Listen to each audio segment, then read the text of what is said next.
wa ta'ala. Alhamdulillah selalu kita haturkan kehadirat Allah Subhanahu wa ta'ala yang senantiasa memberikan nikmat kepada kita setiap hari, setiap saat, sampai Allah menegaskan wa in ta'udu nikmatallah la tuhsuha. Kalau kita benar-benar mau merenung nikmat Allah yang diberikan kepada kita, senajan mungkin di bagian tertentu, di bab tertentu kita kekurangan, mungkin kita nggak punya duit, mungkin kita nggak punya pasangan, mungkin kita nggak punya kerjaan, tapi dengan segala kondisi kekurangan itu, kalau kita mau merenung, insya Allah kata Allah la tuhsuha, tetap aja nikmat Allah itu lebih banyak, lebih baik dan lebih besar daripada ketika kita hanya fokus merenungkan kekurangan tersebut.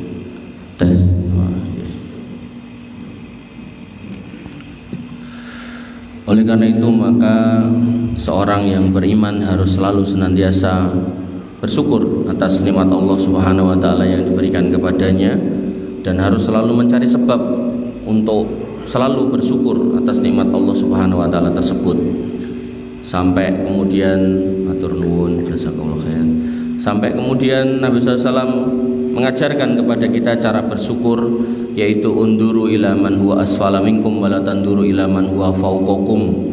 Jadi kalau kita pengen bersyukur, jangan bandingkan dengan yang lebih soal dunia, tapi bandingkan kepada yang kurang soal dunia. Artinya ketika kita kemudian naik motor, maka bandingkan dengan yang naik sepeda. Ketika kita naik sepeda, bandingkan dengan yang berjalan. Ketika kita berjalan, bandingkan dengan yang nggak punya kaki, dan seterusnya. Maka di situ kita akan selalu punya sebab untuk bersyukur. Ngoten.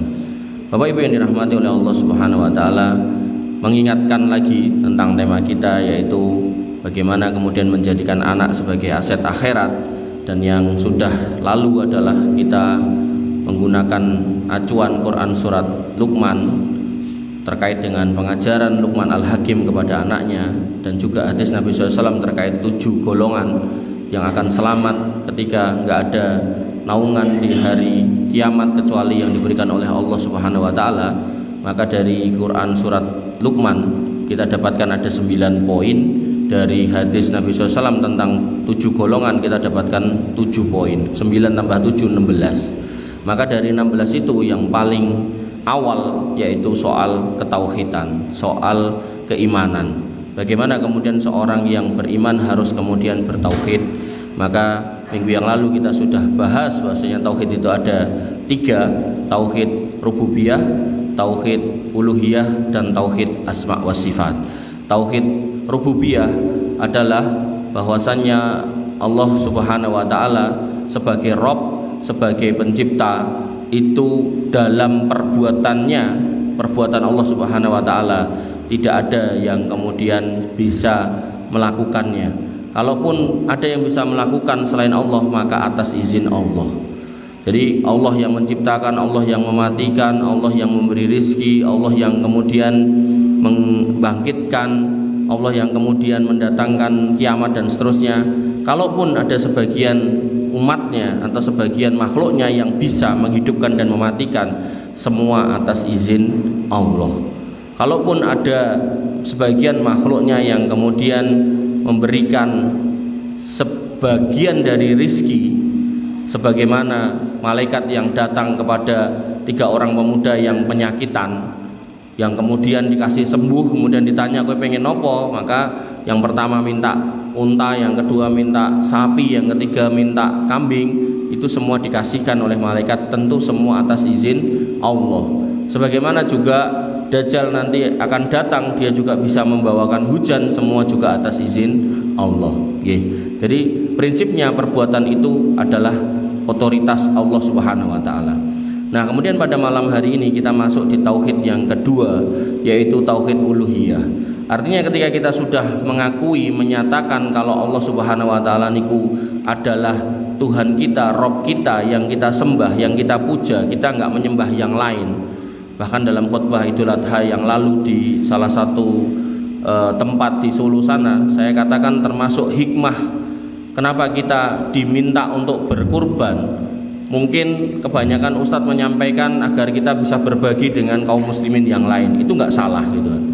Tapi menurut saya dari apa yang saya telaah, maka hikmah terbesar yang terprinsip yang paling fundamental dari adanya kurban, yaitu agar seorang manusia ini yang namanya menungso ini tidak kemudian menghamba pada yang namanya binatang, agar kemudian kita yang diciptakan fi ahsani taqwim, dengan kesempurnaan penciptaan dari mulai bentuknya, akalnya dan seterusnya, nalarnya, maka kita tidak kemudian menghamba kepada binatang.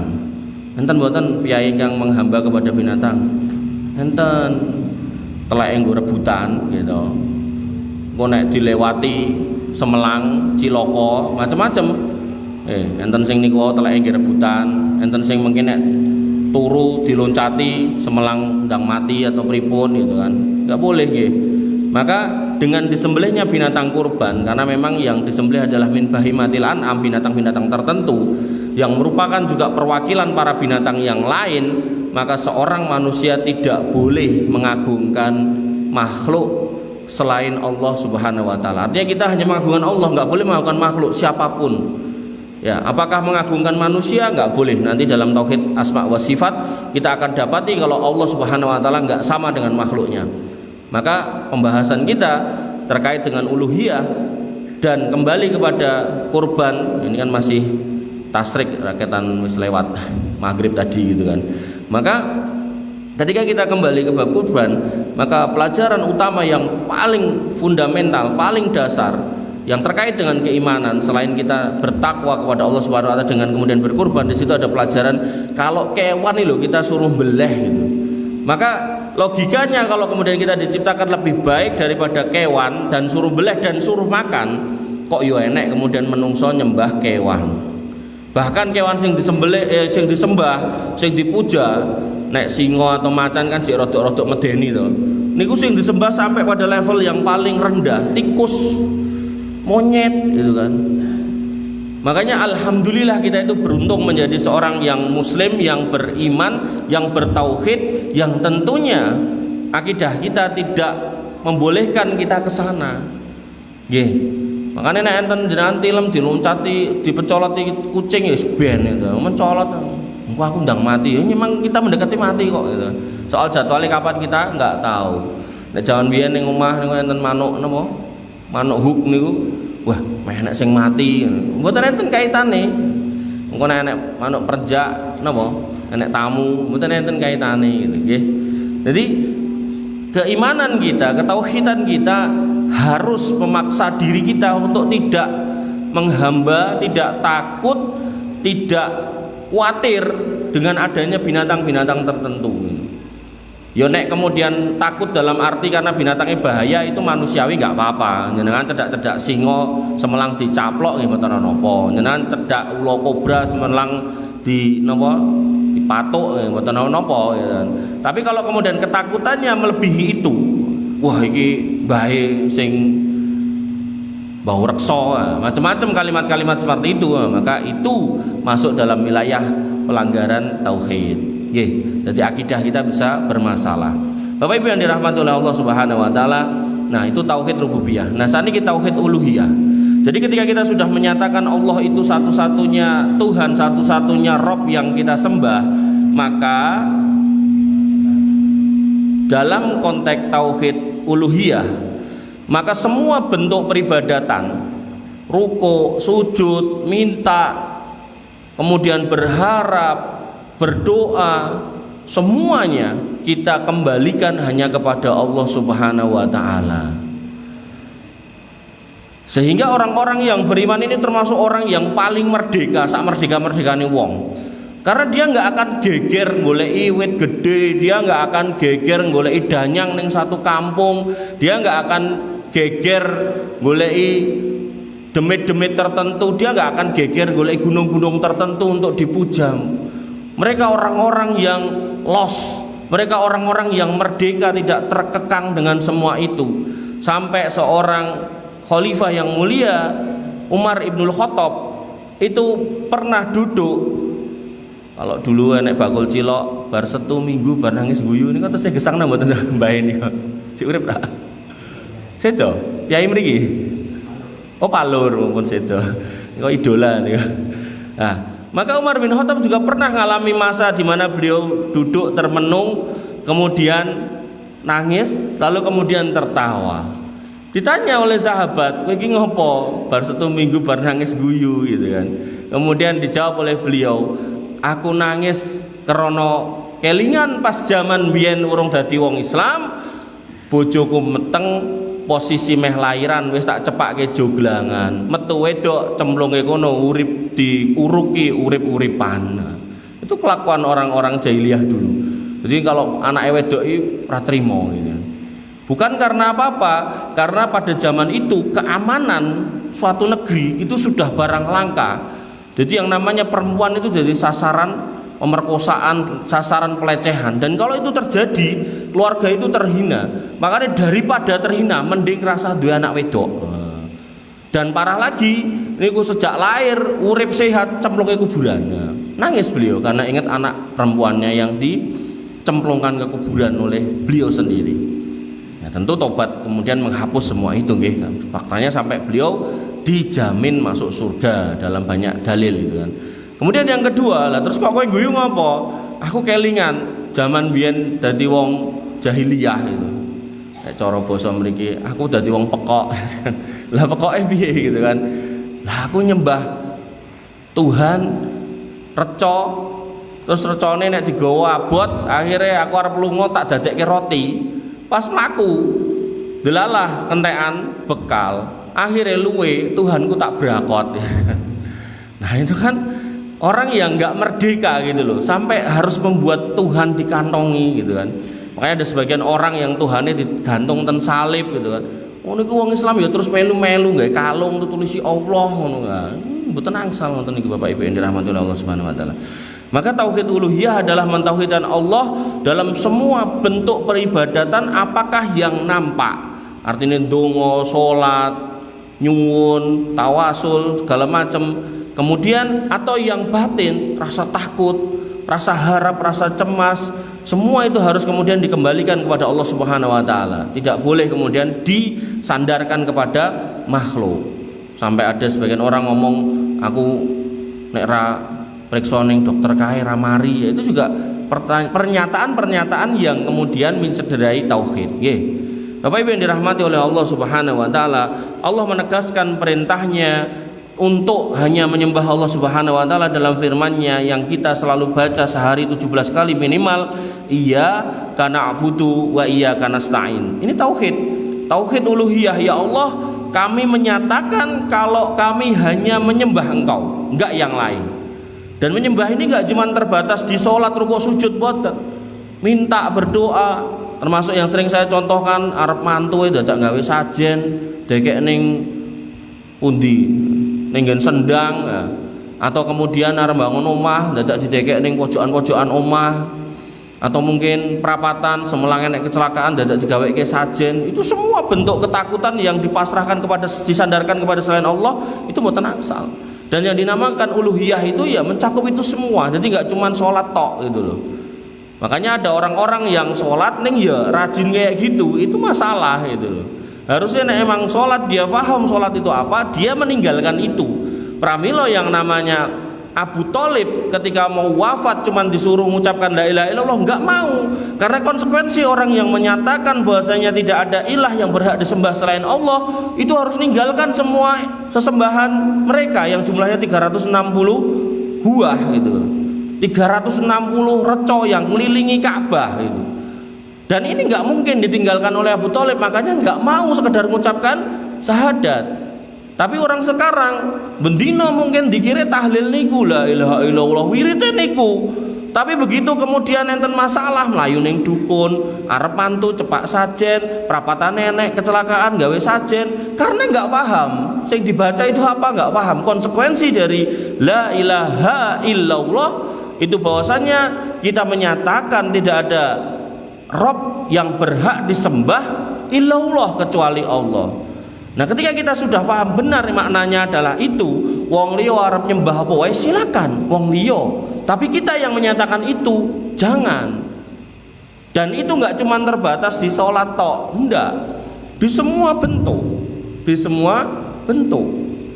Sampai ada orang arep lewat jembatan wae dadak sangu pitik diuncalke ning kono, semelang jembatane ambruk napa pripun, itu enggak boleh nggih. Ya. Makanya Allah tegaskan iyyaka na'budu wa iyyaka nasta'in supaya dilafalkan dan supaya kita faham maknanya itu, sehingga kita tinggalkan semua tinggalannya mbah-mbah dulu yang memang bertentangan dengan akidah Islam yang lurus.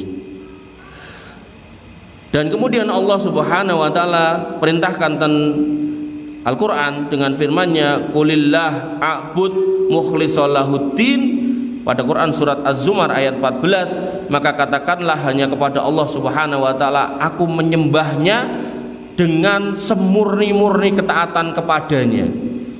Jadi jenengan nek ngertos madu niku sak botol sirup niku regane 20.000, insyaallah niku genah palsu.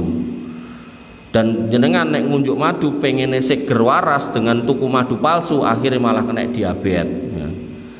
Maka orang-orang yang menyatakan diri beriman kepada Allah Subhanahu wa taala tapi imannya dicampuri dengan ritual-ritual macam-macam yang aneh-aneh tadi, sajen-sajen dilakoni, kemudian datang ning dukun, penglaris, sugihan, napa meneh, pengasih, susuk. Susuke pira? Nah, itu dilakoni maka cedera sudah. Makanya ayat ini mengatakan beribadah itu mukhlishon lahuddin, ikhlas kepada Allah, jangan dicampuri. Ampun kados si madu niku lho, ya bener bentuknya padha, warnane padha, rasane ya padha-padha legi. Tapi barang dites ternyata banyu gula. Bahkan 10 tahun atau 5 tahun yang lalu orang nggak bisa memalsukan enzimnya madu, saat ini pun bisa. Jadi nek dicek ten lab yang murahan itu enzim madune ada, tapi begitu dicek ten lab ten UI mriko, enzim madune pun palsu. Jadi orang mau ngrasane sak enzime wis iso dipalsu. Itu tetap jatuhnya madu palsu. Begitu pula juga iman, ketika kita mengatakan la ilaha illallah, Allah itu Tuhan kita, Allah Rabb kita, panjenengan tiap hari sholat ping 5, ning kemudian enten masalah sithik mlayu ning dukun, dodolan rapayu sithik, kemudian golek pesugihan, kemudian piknike ngapunten ke pantai-pantai yang penuh kemusyrikan, bahkan melu kapan ki mangkat ning kono kae, ngene acara apa ngarung ndas kebon ning laut, melu gitu kan. Padahal jenengan setiap hari mengatakan iya karena butuh, iya karena nasta'in, ya maka khawatirnya syahadat kita atau pernyataan kita mboten diakoni kalih Gusti Allah. Itu sama kalau kita punya pasangan gitu kan, pamitnya mangkat kerja gitu, ning orang mangkat ning tempat penggawean malah belok ngene wong liya, mesti jenengan yo ngomong wah cintamu palsu Mas. Maka yang harus kita pahami ketika kita aja bisa menerapkan itu dalam kehidupan rumah tangga kita, maka tentu kepada Allah Subhanahu wa taala kita harus lebih bisa. Bagaimana Allah lebih cemburu daripada manusia yang kemudian mungkin berbelok ke lain hati, maka Allah lebih cemburu ketika kemudian keimanannya itu dicampuri dengan kesyirikan atau satos. Kemudian dalam ayat yang lain Allah tegaskan bahwasanya orang-orang yang beribadah mempersembahkan ibadahnya kepada selain Allah itu adalah orang-orang jahil. Jahil niku nek basa Indonesiane bodoh, nek basa mulune pekok gitu kan. Makanya Allah mengatakan dalam Quran surat Az-Zumar ayat 64, "Qul afa ghairallahi ta'muruni a'budu ayyuhal jahilun." Maka katakanlah, apakah kamu menyuruh aku menyembah selain Allah, hai orang-orang jahil, hai orang-orang bodoh. Makanya orang-orang yang tadi saya bilang ketika arep nandur pari lho dadak gawe sajen dekek ning pojokan, arep ada hajatan dadak gawe sajen didekek di tempat-tempat tertentu atau sendang-sendang tertentu. Maka ini orang-orang yang enggak paham bahwasanya hakikat keselamatan, kelancaran semua itu datang dari Allah Subhanahu wa taala. Sampai saya contohkan niku pari niku nek mbok jenengan sajeni sak oke-oke, tapi nek mboten jenengan nabuk, mboten jenengan napa kei banyu mboten jenengan obati ya tetep ra panen, nandure pari metune suket gitu lho.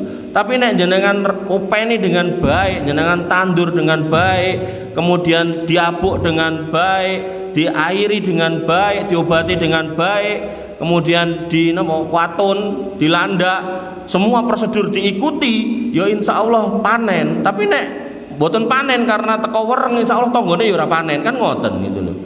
Maka yang harus kita pahami, ini nggak ada kaitannya dengan itu semua gitu. Makanya kados bangun omah dadak disajeni ngopo gitu kan.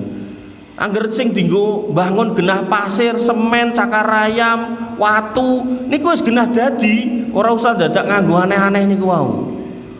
Perapatan nggih ngoten, nek emang nek kecelakaan dicek kenapa.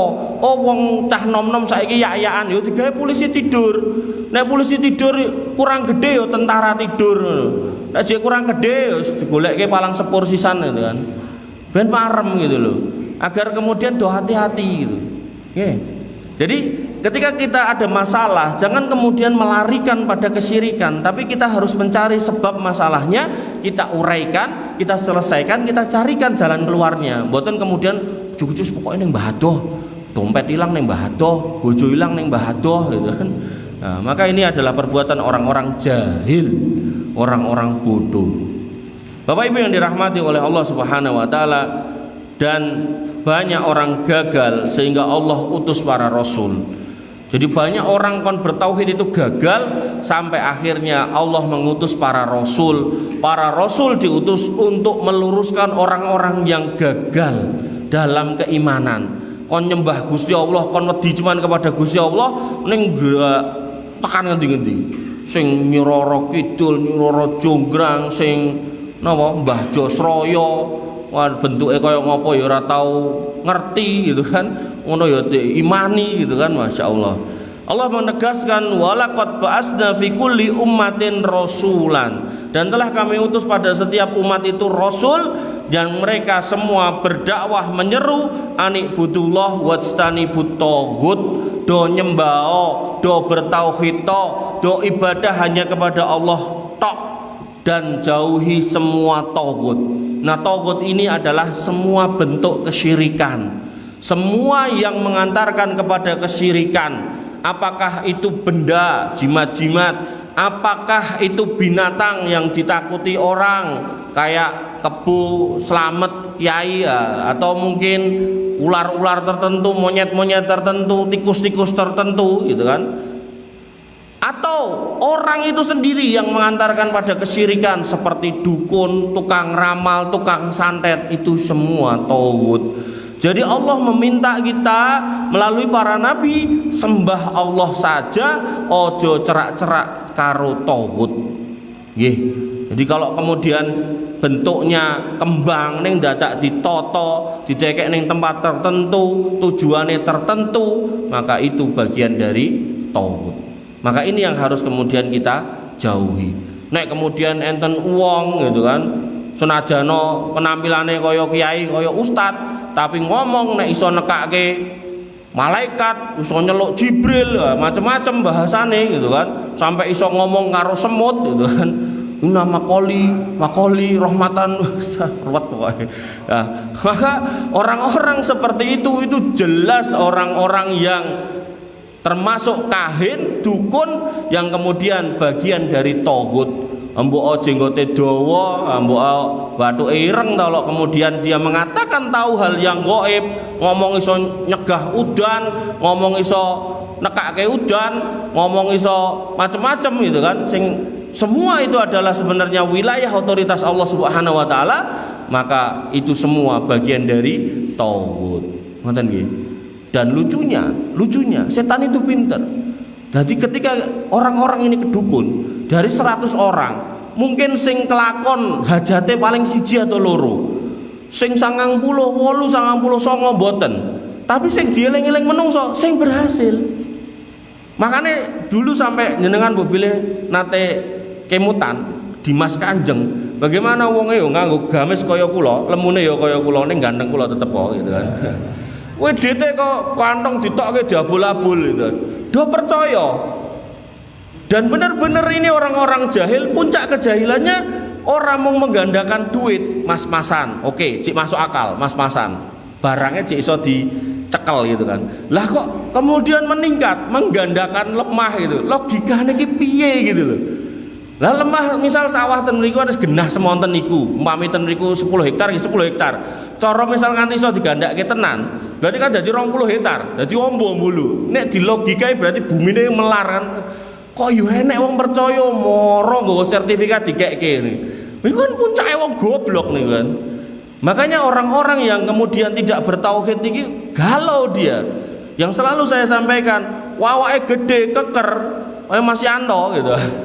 Atlet, tapi nganggo jimat, rumangsane nek jimat tambah kuat, begitu jimatnya carry hilang, wes dia merasa wong paling pileran sak kampung gitu. Ngumpuli pitik tetelo gitu kan. Maka ini loh kejahilan yang luar biasa. Ketika memang Allah sudah katakan kita ini fi ahsani taqwim, diciptakan dalam bentuk yang terbaik, maka ya kita gunakan. Memang punya tenaga kuat, ya itulah karunia Allah. Kalau punya otak cerdas, lah itulah karunia Allah. Jangan sampai kemudian kita merasa nggak kuat sedangkan badan kita kuat. Jangan merasa kita bodoh sedangkan kita itu pintar. Jangan merasa kemudian kita nggak bisa padahal Allah memberikan kemudahan. Kalau kita mau berusaha pasti bisa. Makanya kadang itu sesekali kita perlu membaca perjuangan orang-orang kafir dalam menemukan barang-barang tertentu seperti yang mungkin saya pernah sampaikan gitu. Mereka mencoba untuk menemukan bolam gitu kan. 2000 kali Thomas Alva Edison nyoba dilokke karo koncone, kowe kok pekok men nganti ping 2000 mbok baleni ngono kuwi mbok lakoni 2000 gagal lho gitu kan. Wong kadang enek wong gagal pisane ora wani baleni gitu. Nah, Thomas Alva Edison jawab apa? Aku tidak gagal. Justru aku menemukan 2000 cara lampu itu tidak menyala. Coba. Niku nek ra wong dikaruniai akal itu kan tidak mungkin ngomong gitu. Apa meneh wong-wong yang tadi itu penuh kesyirikan terus langsung golek danyang apa sing iso marai pinter gitu kan. Sing iso marai rampung masalah iki. Nggih. Bapak Ibu yang dirahmati oleh Allah Subhanahu wa taala. Jadi para nabi, para rasul itu pesannya sembahlah Allah, jauhi tauhid. Jadi kalau jenengan delok ning YouTube napa ten Instagram napa ten HP pokoknya nggak enek wong nganggo kalung tengkorak aneh-aneh itu insya Allah segenah tauhid wis. Ora usah dirungokke. Karena nanti ada hadis kalau kita kemudian mendengarkan ucapan mereka, maka dikhawatirkan sholat kita nggak sah 40 hari, ya repot gitu kan. Nek dulu maksudnya mendatangi nemoni wonge, saiki ngoke HP-ne nonton HP juga sama. Termasuk mungkin nek pun napa akhir-akhir tahun kan enten wong ngeramal tahun ngarep engko artis dengan inisial Y bakal mati, artis dengan inisial W pegatan ngene ngono. Nah, itu nggak boleh nih kita dengarkan. Itu orang-orang yang tauhid tadi itu nih. Bapak Ibu yang dirahmati oleh Allah Subhanahu wa taala. Kemudian kita masuk ke tauhid yang ketiga, dari tauhid uluhiyah, tauhid asma wa sifat. Ini yang kemudian menjadi kunci tauhid. Ya semua tauhid itu inti, tapi ini menjadi pembeda. Bagaimana kemudian kita enggak gampang mengimani wong sing ngaku-ngaku. Nah, Allah Subhanahu wa taala menegaskan kalau Allah itu punya al-asma was sifat, punya nama dan sifat. Dalam firman-Nya walillahil asmaul husna fad'uhu biha. Allah punya nama-nama dan nama-namanya nama-nama yang husna, maka gunakanlah untuk berdoa dengannya. Asmaul husna. Nah, asmaul husna memang yang kita kenal 99. Tapi para ulama menegaskan sebenarnya enggak cuma 99. Contoh, Nabi ketika bersumpah walladzi nafsi biyadihi, demi Allah yang menggenggam nyawa Muhammad, itu bagian dari nama Allah juga atau sifat Allah juga itu yang tidak disebutkan dalam 99 asmaul husna, sehingga pembatasan 99 itu tidak menunjukkan harus 99 mekaten. Nah, kemudian dalam ayat ini jelas Allah tegaskan kalau Allah itu punya nama-nama al-husna. Nah, kemudian Allah perintahkan ketika kita mau berdoa, maka kita diminta untuk menggunakan asmaul husna. Ini namanya tawasul dengan asmaul husna. Boleh. Tawasul dengan kuburan orang mati enggak boleh. Tawasul dengan makam orang-orang solih enggak boleh. Tawasul dengan makam-makam para wali enggak boleh. Apalagi tawasul pada makam-makam nggak jelas itu nggak boleh. Ada makam begal tertentu, ya toh. Kemudian padha wedi mindah, ngomongin nek mindah engko ndak ngene ndak ngono ra dipindah, akhirnya mulai dikei kembang, disajeni gitu kan, suwe-suwe dijaluki. Ya, ini mboten boleh. Maka Allah meminta kalau mau bertawasul dengan nama Allah. Allah Ta'ala berfirman dengan firman-Nya, "Qulid Allah awid Ar-Rahman." Maka serulah Allah atau serulah Ar-Rahman, ayyama tad'u falahul asmaul husna. Maka dengan nama yang mana aja kamu seru, dia mempunyai al-asmaul husna, yaitu nama-nama yang terbaik. Jadi misal jenengan njaluk rezeki, ya Allah, ya Razzaq, ya Khairur Razikin, wahai Allah yang maha memberikan rizki, sebaik-baik pemberi rizki, gitu kan, berilah saya rizki. Nah, itu menyebut, memuji Allah Subhanahu wa taala dengan namanya.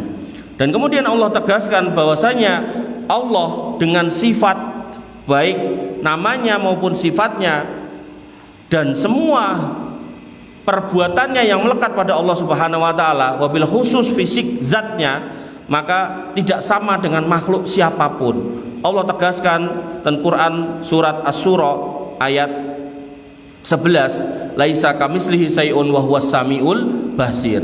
Bahwasanya Allah itu enggak serupa dengan makhluk manapun, tapi Allah punya sifat as-sami, yaitu maha mendengar, wal basir, maha melihat. Di mana manusia ya melihat dan mendengar. Artinya sifat manusia melihat dan mendengar enggak sama dengan melihat dan mendengarnya Allah Subhanahu wa taala. Contoh gampang, jenengan ra iso ngrungokke swara semut, raketan nenek wong edan ngaku iso ngrungokke swara semut, ya jarke wae wong edan iki bebas kok gitu kan.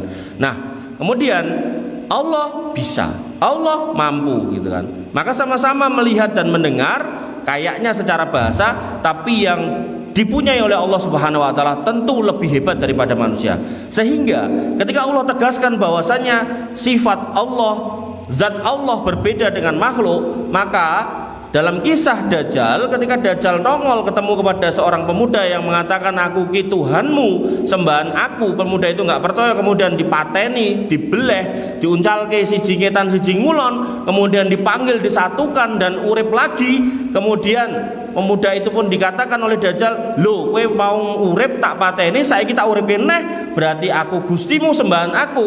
Maka pemuda itu pun mengidentifikasi bahwasanya ternyata motomu loro ning sijine loro, alias picek gitu loh.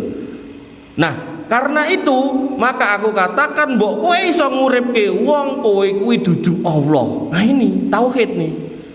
Karena nanti akan ada ini Dajjal nongol ini diikuti 70.000 Yahudi, diikuti oleh orang-orang yang terbiasa menyekutukan Allah. Makanya jenengan ya toh, jangan gumunan kalau kemudian ketemu wong-wong yang seperti itu. Karena memang Allah berkehendak untuk mencoba keimanan kita. Nah, filternya tauhid asma wa sifat ini. Jadi mungkin misal gedok omah jenengan, misal jenengan ngapunten randidit gedok wong dok. Wonge ganteng, irunge mancung, putih gitu kan, godasi ya toh.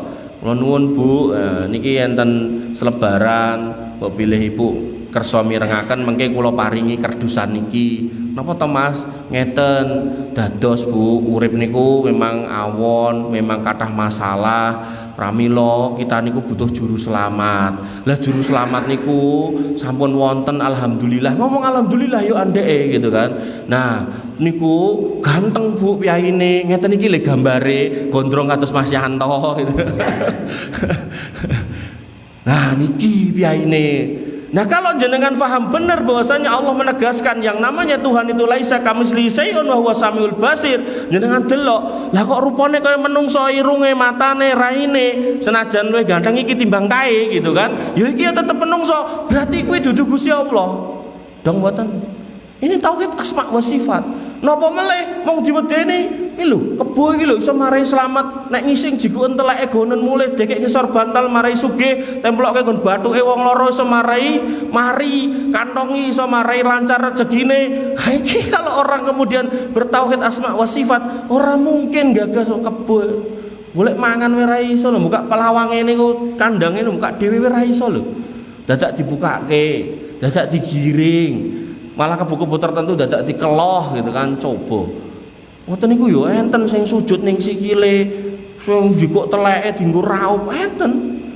Dan ini juga dilakukan oleh orang-orang Syiah. Bagaimana kemudian mereka bikin cairan dari tanah Karbala terus dikai banyu dadi napa? Bletok terus gulung-gulung kaya babi ngoten niku. Wah, luar biasa. Maka Islam yang benar enggak mengajarkan kita seperti itu. Akidah enggak membawa kita seperti orang-orang jahil seperti itu. Wis prei ngoten niku. Nek misal panjenengan pernah ngelampahi ngoten niku pun mboten sah ditutukke. Mumpung tesih dikasih hidup, masih dikasih gesang, maka kita pertahankan akidah ini dengan baik. Bapak Ibu yang dirahmati oleh Allah Subhanahu wa taala, dan Allah menegaskan kalau Allah itu adalah yang paling tinggi dan enggak mau dan enggak boleh dibandingkan dengan makhluk siapapun yang paling ganteng. Allah tegaskan walillahil masalul a'la wa huwal azizul hakim, dan Allah mempunyai permisalan yang paling tinggi. Jadi ketika Allah kemudian mengatakan Allah punya tangan, ya tangan Allah nggak kayak manusia. Ketika Allah mengatakan Allah punya kaki, di sebagian hadis mengatakan seperti itu, maka kaki Allah nggak seperti manusia. Gampangnya ngeten, kita aja makhluk, kemudian enten monyet makhluk, terus dilokke tanganmu kayak tangan monyet, kita aja nggak mau loh. Podo-podo makhluk. Maka ketika makhluk dibandingkan dengan Allah sebagai Rabb, ini nggak sebanding. Lah kadang menungso karo menungso dibandingke wegah. Masa aku mau bandingin karo kae, ora level lah gitu kan. Aku kan pejabat, kae kan mbuh, rakyat jelata, ora level gitu. Nanti digaweke lagu aja dibanding-bandingke. Ndang nyanyi Mas Yanto. Nggih.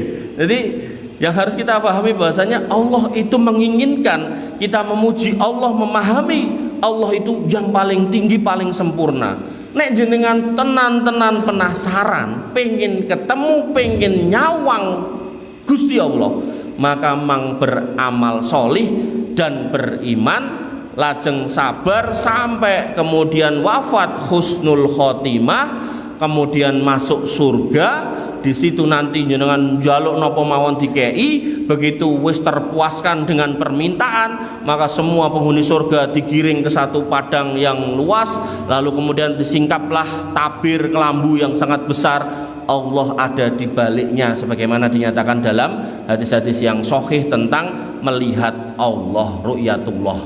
Bapak Ibu yang dirahmati oleh Allah Subhanahu wa taala, mbok pilih cekap semanten rumiyin ingkang saged kula aturaken. Insyaallah minggu depan kita sambung tentang makna kesyirikan. Sekali lagi kita sebagai orang tua perlu paham ini, karena ini pelajaran fundamental, pelajaran pertama yang harus kita ngerti, yang nanti ini harus kita wariskan ke anak-anak kita. Jangan sampai anak-anak kita jadi dokter ning yo keblinger, jangan sampai jadi tukang insinyur tapi dalan uripe boten mujur alias bengkong kesana kemari karena berakidah yang tidak benar. Kurang lebihnya saya mohon maaf. Alafu minkum.